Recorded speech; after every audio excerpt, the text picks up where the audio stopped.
Blood runs down the many trunks of a Wimmera mallee box into the sandy soil beneath. From there, it will be drawn down into the lignotuber and stored along with precious water gathered from stem flow and deep roots.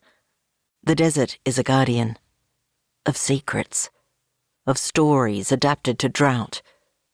Close by, in a clearing punctured by the late afternoon sun, 3 men gather wood.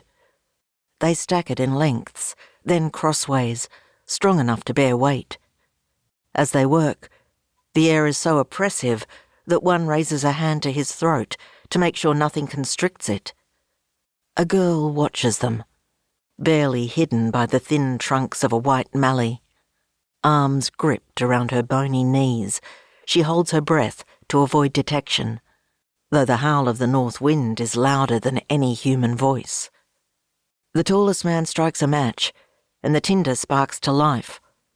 His cuff is hemmed in blood, already drying to the colour of iron-rich soil, his rifle beside him loaded and cocked. The wind severs a branch with a loud snap. The man's eyes dart towards the Wimmera mallee box, but there is no movement there. Shaking his head, he returns to his task. The job is almost done. High in the canopy, a white-plumed honey-eater sounds the alarm. There are many sounds, but some last longer than others. The crack of gunshot, a cry, a thud, a resounding silence that continues to echo in the quivering membranes of the honey-eater's ear and the hollows of stringy barks, reverberate through the desert and the grasslands and the fields of ripening wheat.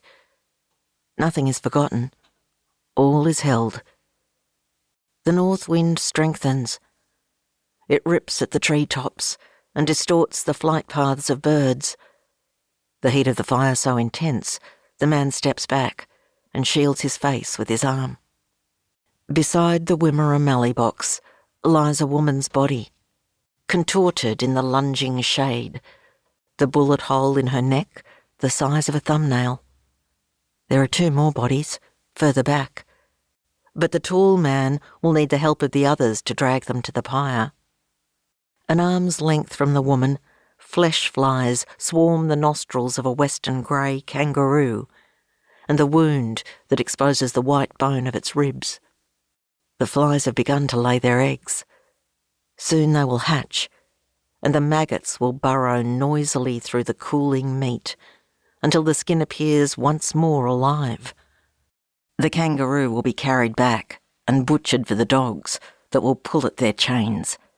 The meat too fly-blown for human consumption, its slaughtering an alibi for the stains on the men's clothes. Blood is blood. 2 of the men walk in the direction of the bodies.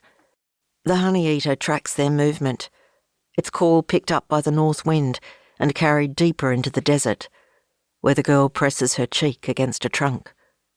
From here, she can see the blaze that has escaped its frame and the plumes of smoke that will act as a screen.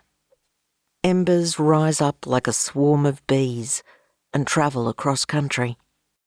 Still burning, they land at the girl's feet as she begins to run, though it is not fire that she fears. The honey-eater once more sounds its warning, but it is too late now. Forever too late.